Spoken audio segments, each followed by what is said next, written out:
So in place, it's kind of a tradition here on this Sunday after the New Year that we had, instead of a reading, we have another song, and I always spend a lot of time trying to find one that will fit.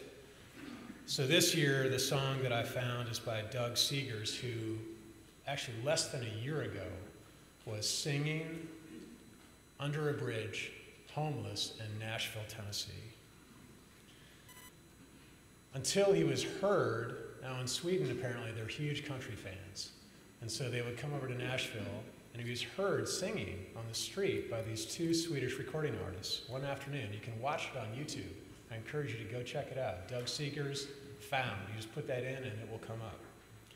And this couple took him the next day to the recording studio, and he has been touring ever since,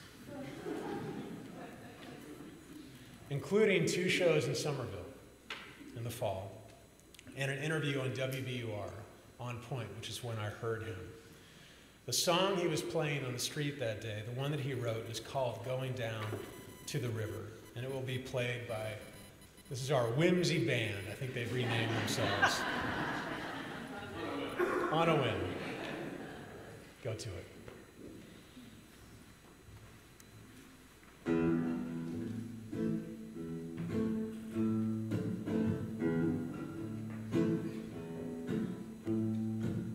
I'm going down to the river to wash my soul again.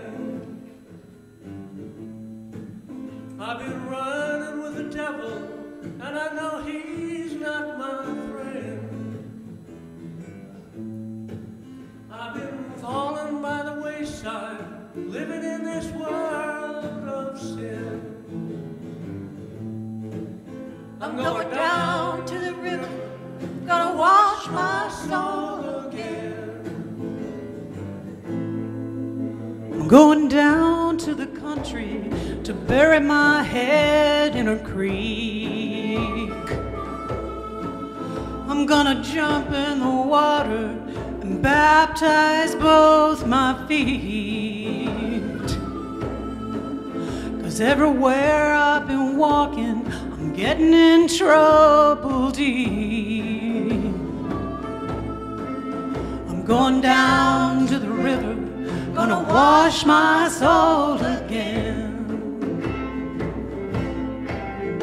Well, this old world's gonna have a handbasket if I don't get some restoration soon.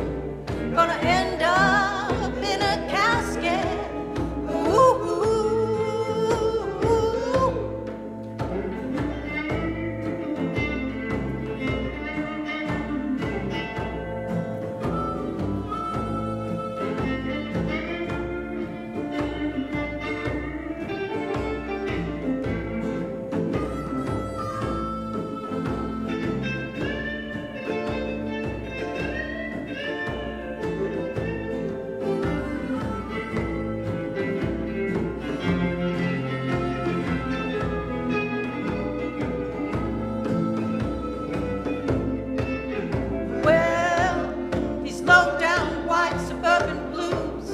Follow me every day.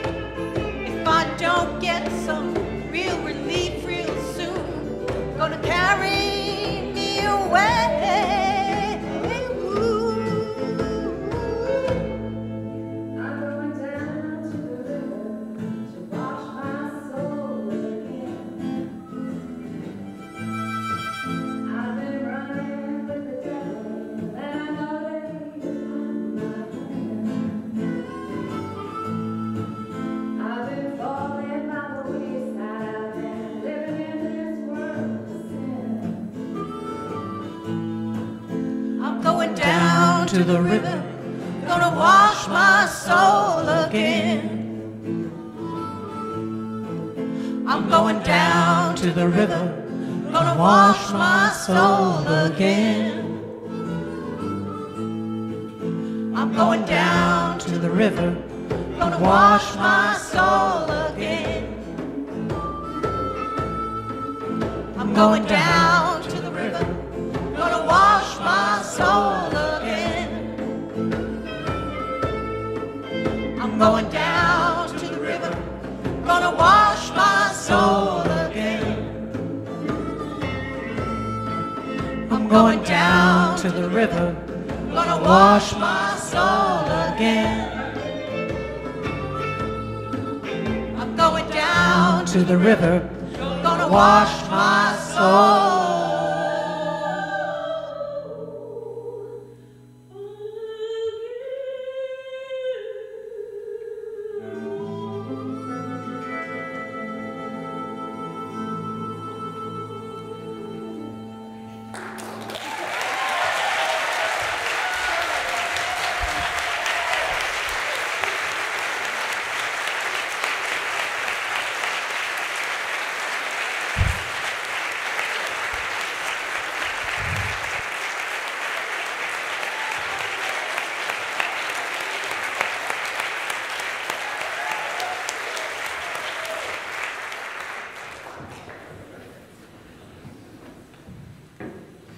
Should we just go have coffee? Just call it a day.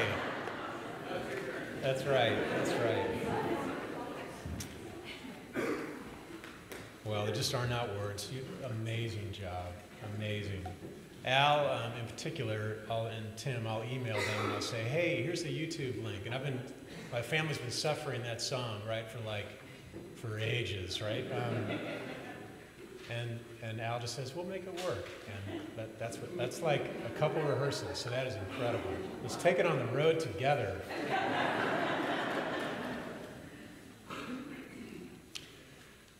So let us, my friends, have compassion for everyone that we meet, even if they do not want it. For what seems conceit or bad manners or cynicism is always a sign of things that no ears have heard and no eyes have seen. You don't know what wars are going on down where the spirit meets the bone. So forget your perfect offering. There's a crack in everything. That's how the light gets in. So I chose the song that we heard, the one that the Whimsy Band, the name is Growing on Me, because of the opening lines of Doug's. He says, I'm going to go down to the river to wash my soul again. I've been running with the devil, and I know he's not my friend. I've been falling by the wayside, living in this world of sin. I'm going down to the river to wash my soul again. Doug was writing here of his life of homelessness and his struggles with addiction and his plaintive call for redemption. All of his music is infused with this religious spirit. But I heard the lyrics and I'm thinking, you know, I know that. I know that call. I know that cry. Because, you know, we live in a world where the world seems to have fallen by the wayside sometimes. And do you feel like your spirit gets muddy? Do you feel like you want your spirit to be wiped clean? I do. And it's in the spirit of reflecting on the ways that our souls get dirty on the one hand and can get clean on the other that I offer. This is my 12th installment of the top 10 religious news stories, this for the year of 2014. So are your seats in the upright position? Is your tray table closed? Are your seatbelts fastened? And as we take off for the tour, a reminder that mine is a free pulpit and yours is a free pew, which means that I get to speak my mind and my spirit, and you, if you need to, get to disagree with me. So deep breath in with me and deep breath out. Number 10, Jesus is the original hipster. And did you know that he even poses for selfies? We live in an age when 9 churches close their doors every single day in America. And millennials and others in the smartphone generation are more inclined to ask, isn't there an app for that I can just, punch in? As opposed to look to a place like this to nourish their spirits. What are religious leaders going to do about that? Well, if you're the Catholic Diocese of Brooklyn, New York, and if you're looking out your stained glass windows into a community where there are 1.4 million Catholics, but only 200,000 of them attend any one of the 189 churches on any given Sunday, how about you create an advertisement? It's a whole series that shows Jesus all bearded up before that was cool. And he's got in the ads these big plastic glass frames, glasses, right? Big chunky ones. And he's got red Converse high tops underneath his robes. And underneath that ad is this caption, "Walking on land? Question mark. Too mainstream. I walk on water." And another one, same picture, my favorite, says, "Turned water into craft beer." True. Another ad shows a Brooklyn woman in her 20s. She's got a nose ring and she's got the big, thick, chunky glasses just like Jesus's. And she's showing a selfie that she just took with Jesus in the background behind her. And at the top of the caption it reads, "It's never just a selfie." Meaning that in a culture that celebrates me over the we, you are never truly alone. Now, as a former Catholic, I was an altar boy. I really considered the priesthood for a while. I love what the tradition gave me, even though I don't jive with the theology. But I am full of praise and, yes, even envy for the ways this diocese is trying to reach a younger and more diverse demographic, reminding folks that, number one, you don't have to take yourself so seriously to be a person of faith. Earnestness it's kind of a drag. And two, Jesus, and maybe much of religion, stands as a counterpoint to the culture, to the mainstream, a virtue that many young and not so young people claim to appreciate. So what would it be like, I'm thinking, if our church were to reach out to people in new ways? Maybe ads that say, live music, and spoken word, and free coffee Sunday mornings. Or white steeples are the new black. Or living counter to the culture since 1685.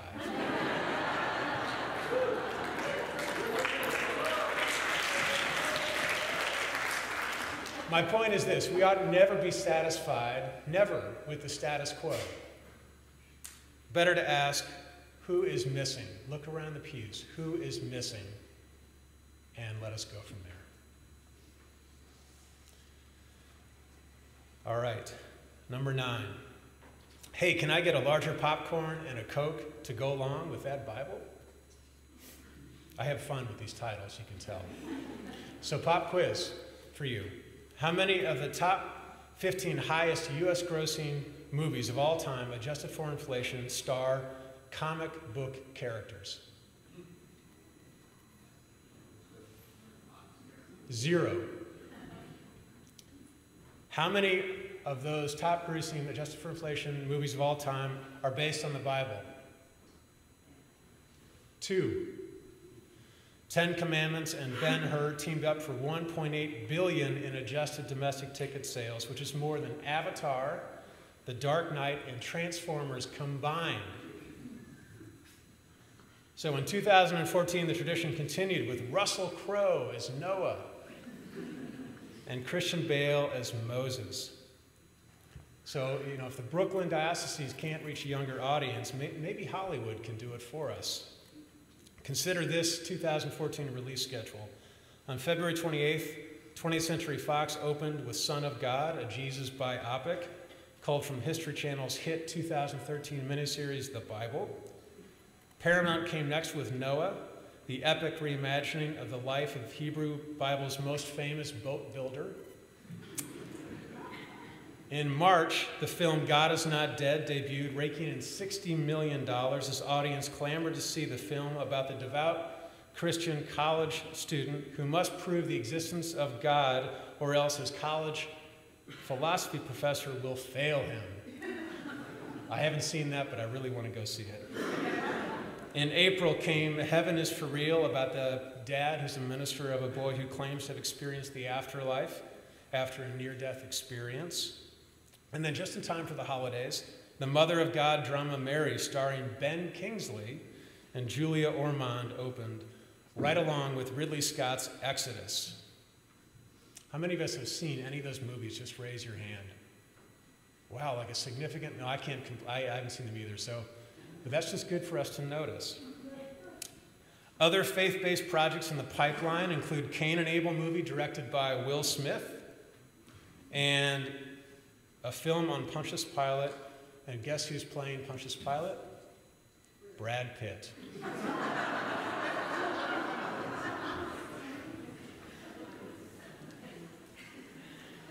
So I've only seen one of these, Heaven is for Real. It was Friday night, movie night with the family and pizza, and it was the only one we could all agree on. So I'm left remarking on things that I don't really know much about, but that's no different, right? But I wonder, if they say that violent movies make people more violent, my question is, will religious movies make people more religious? It's a fair question. And does anyone think it's ironic that the conservative religious types who often critique the violence in mainstream media sound like crickets when watching Noah? Because, I mean, in that movie, God basically commits mass genocide, and no one says a thing. Meanwhile, the Bible will go on as the most owned, most watched, and most unread book in America.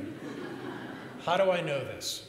Because the stat still stands that 40% of Americans can name only 5 of the 10 commandments, and 12%, my friends, believe that Joan of Arc is Noah's wife. 12%.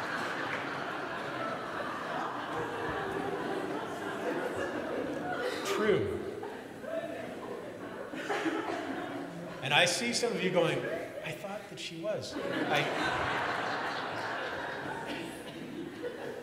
Most problematic is that a full 3/4 of Americans, that means that maybe 3 out of 4 of you sitting here this morning believe that the line, God helps those who help themselves, which is an uber-individualistic American idea originally penned by Ben Franklin, is from the Bible.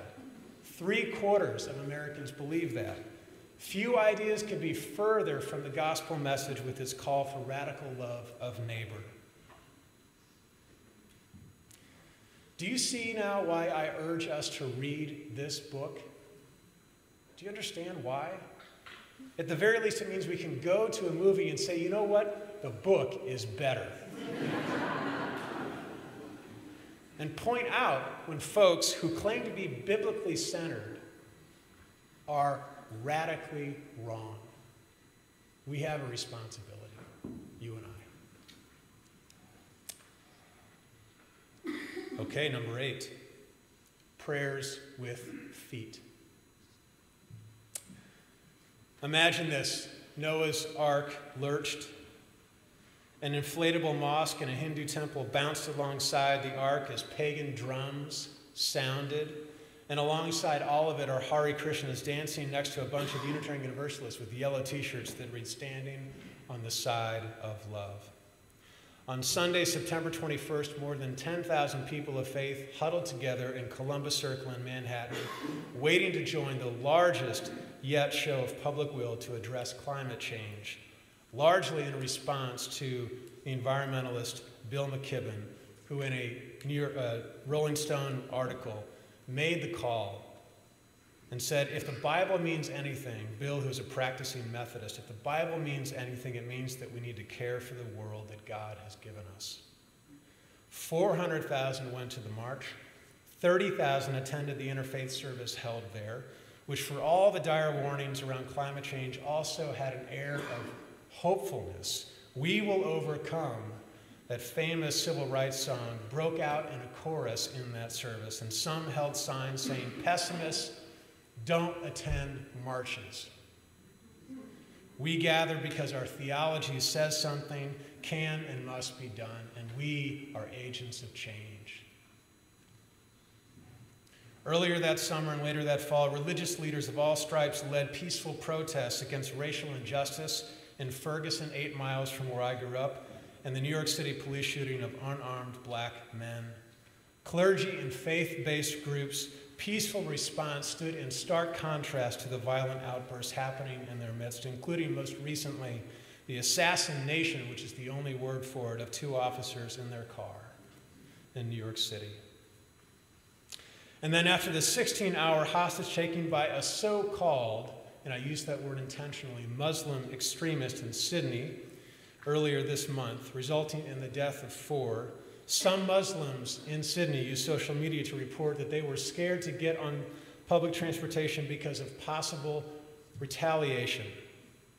Sydney resident Rachel Jacobs urged a woman who she saw taking off her hijab, "Put it back on," she said, "I will ride with you."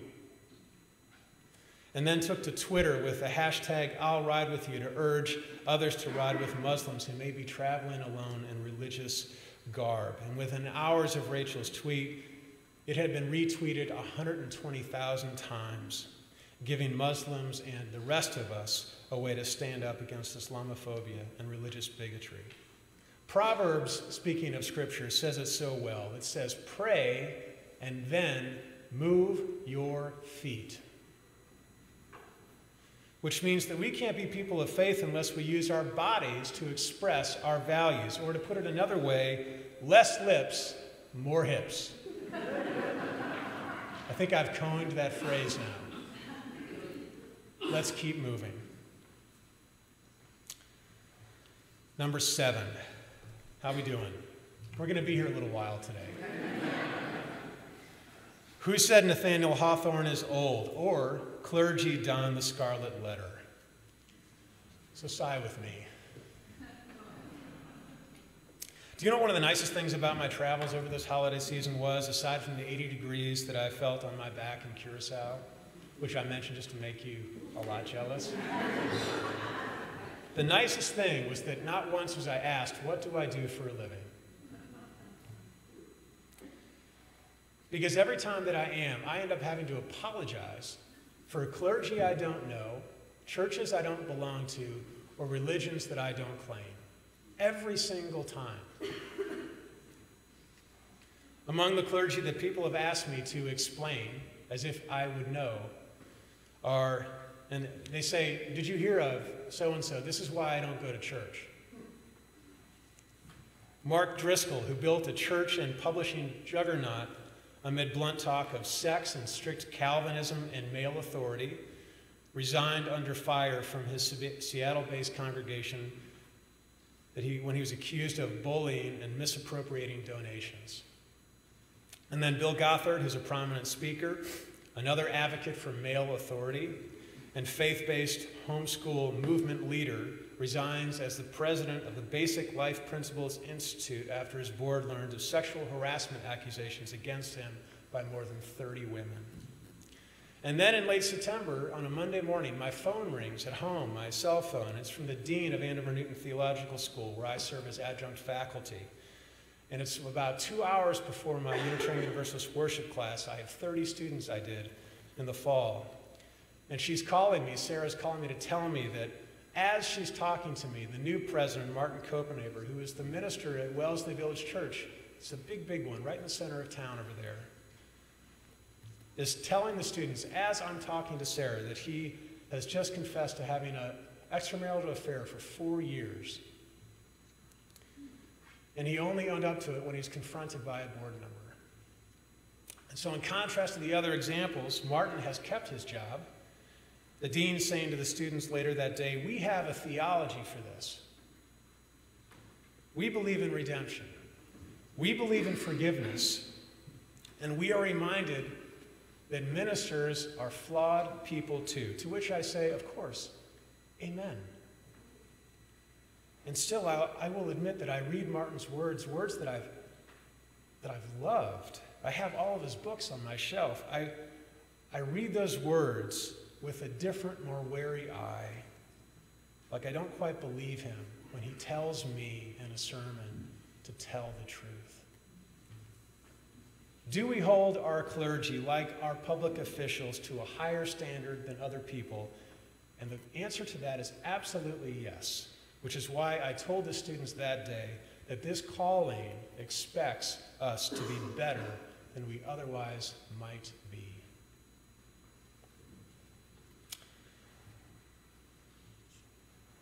But let me just pause here. You know, it's time for halfway through almost. How about some of the best one-liners of the year? From Jon Stewart, sometimes the light at the end of the tunnel is just New Jersey. Sorry, New Jersey. And from Stephen Wright, what's another word for thesaurus?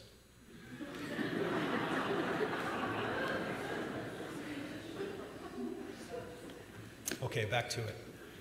Number 6, can we please stop calling Hobby Lobby a Christian company?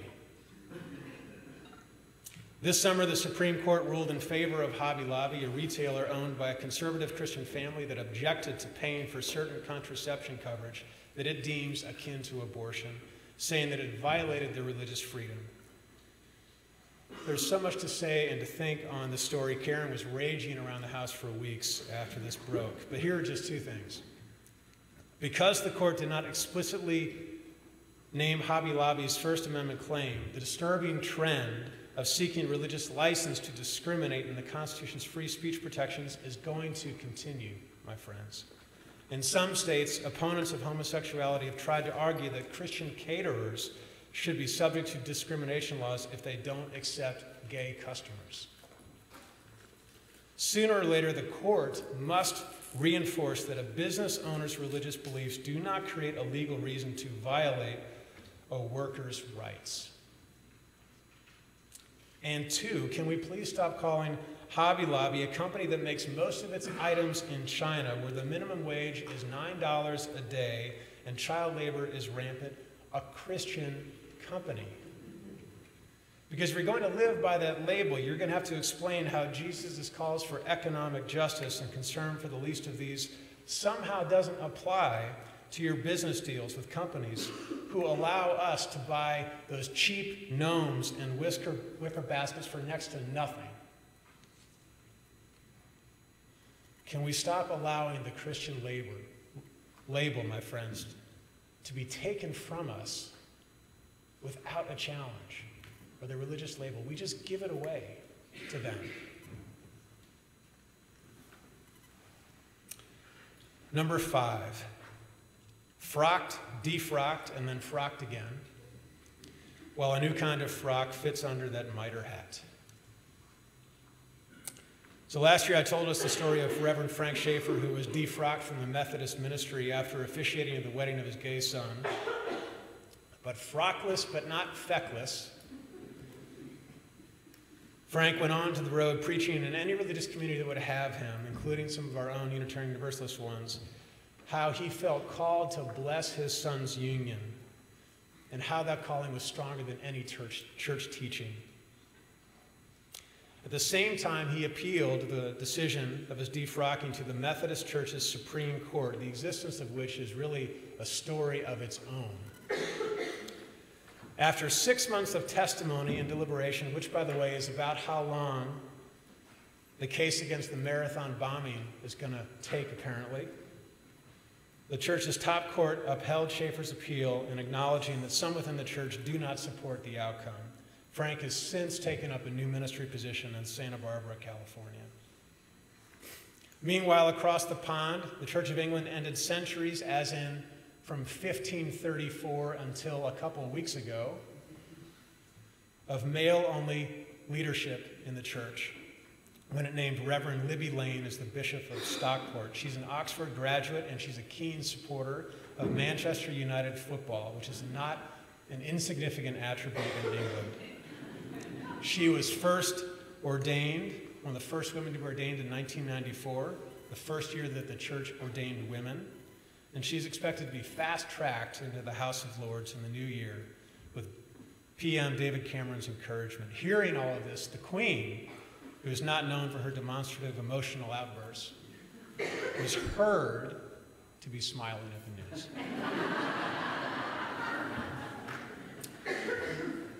Number 4, Ebola. I was 24 years old and waiting to hear of the country the Peace Corps would assign me to. And the first country I was offered was Namibia in Africa. And that was 1994. And at that time, the country was in the midst of its own Ebola outbreak. And without telling me no, my mom said to me, "Nathan, no." So I waited for my next assignment.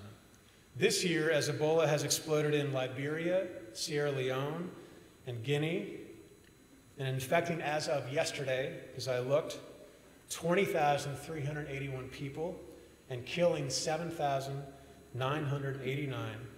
The parents and the spouses and the families of healthcare workers responding to the disease have needed to offer a response other than no. And for that, they are owed a tremendous amount of praise and thanks.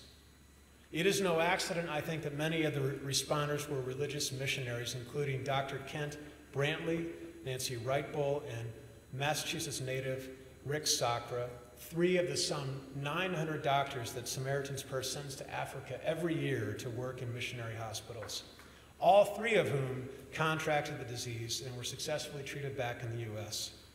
Sacra is planning to go back to Liberia in a couple weeks. We would also be remiss if we didn't mention Sandy, Becky Shebley's Hall's husband, who's here, who went to West Africa this fall serving as a nurse and only just returned 3 weeks ago.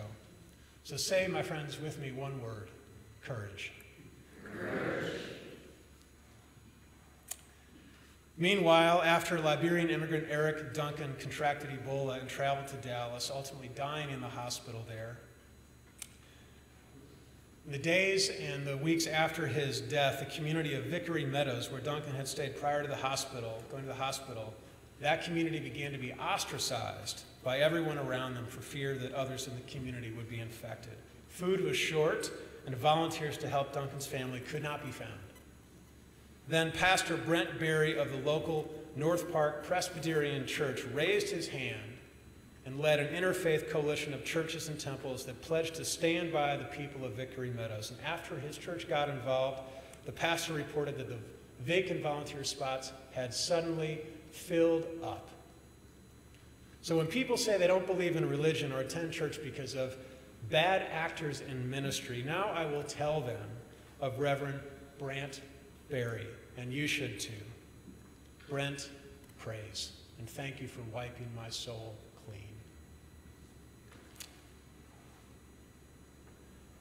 Number 3, finding compassion in a trying land. The words I have been using all year to open my sermons, the ones that begin, "Have compassion for everyone you meet, even if they don't want it," come from a combination of Leonard Cohen and the poet Miller Williams. I wonder if they'd be able to offer those words if they were watching the news in the Middle East this year. So this year we saw the rise of ISIS, the barbaric beheadings put on YouTube. We saw the never-ending Palestinian-Israeli conflict that saw more than 2,100 Palestinians killed and 72 Israelis. And then we saw in Pakistan just a few weeks ago the Taliban going into the school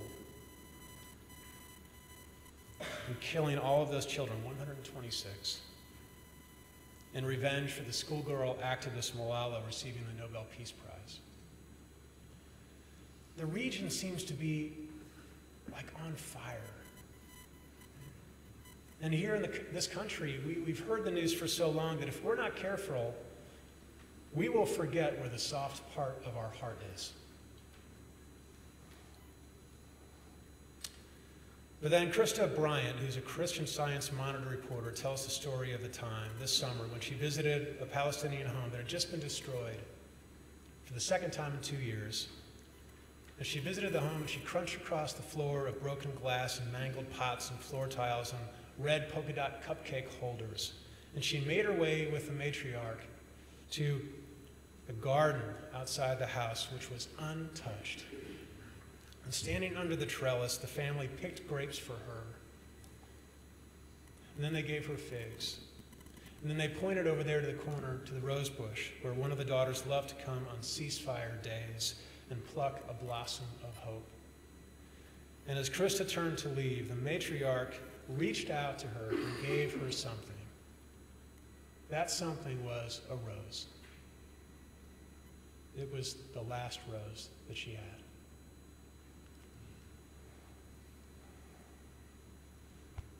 Soft heart. Number 2, let us stretch those quad muscles because it's time to stand with black and brown-skinned people. African American brothers and sisters, especially brothers in this country, are more likely to be arrested or to be executed or to be killed. So it's the kind of statement, this is a quote, that's often cited by black clergy. But hours after the grand jury on December 3rd chose not to indict New York City police officer who put Eric Garner into a fatal chokehold, saying before his death, "I cannot breathe," these words that I just quoted from you come from none other than Russell Moore, who's a white Southern Baptist church leader. With back-to-back grand jury decisions that white officers will not face charges on the deaths of unarmed black men, white people, especially white religious people, have grown more vocal in their urging of their churches, our churches, to help bridge the country's racial divides. Or in other words, this isn't just Ferguson's work or New York City work or black people's work. This is our work for those of us who have white skin. And that work, my friends, starts with us really owning up to our own white privilege. How by virtue of our skin color, my experience is different. It's different than people whose skin is black or brown. So here in Metro West Boston, we are called to listen to what the black community is saying, what they are going through, what they experience. This means that we leave the sermon today and we find a way to listen to some of these experiences, not speak to them, not assess them, not critique them, but just to cup our hands around our ears and to listen to them. Find the website when you get home today of a black church and listen to some of the sermons.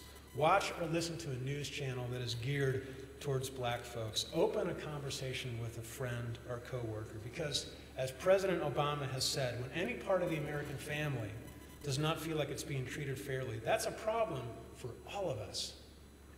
It's not just the problem for some. All right, you've made it to number 1. How are we feeling? Always preach the good news, and when necessary, use words. These words from St. Francis of Assisi have been at the bottom of my email byline since August, and they will be for the rest of the year, because in a world, as Doug Seeger sings, as our whimsy band sang for us, that often seems to be running headlong with the devil, we need to go down to the river to wash our soul again. And if religion is not preaching the good news and offering us a cleansing that we need, then it's either fallen down in its core mission, or we're not looking hard enough. So here to close, a river of good news to bathe in. Pope Francis continues to act like a universalist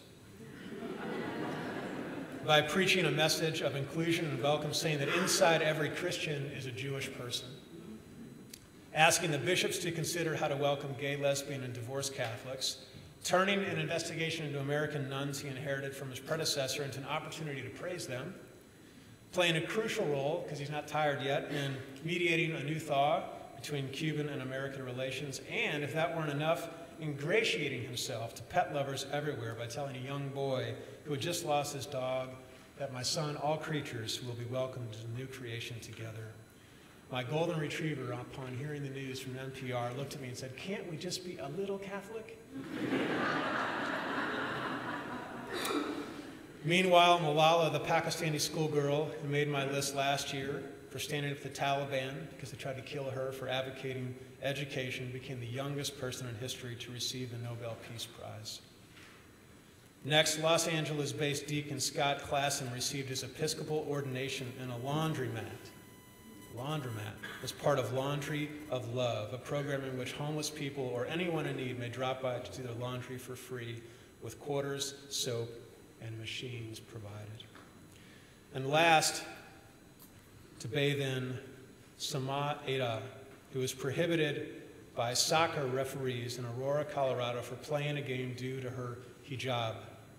And her teammates at the Overland High School girls soccer team protested the decision by each donning the head covering and posting their photo on Twitter.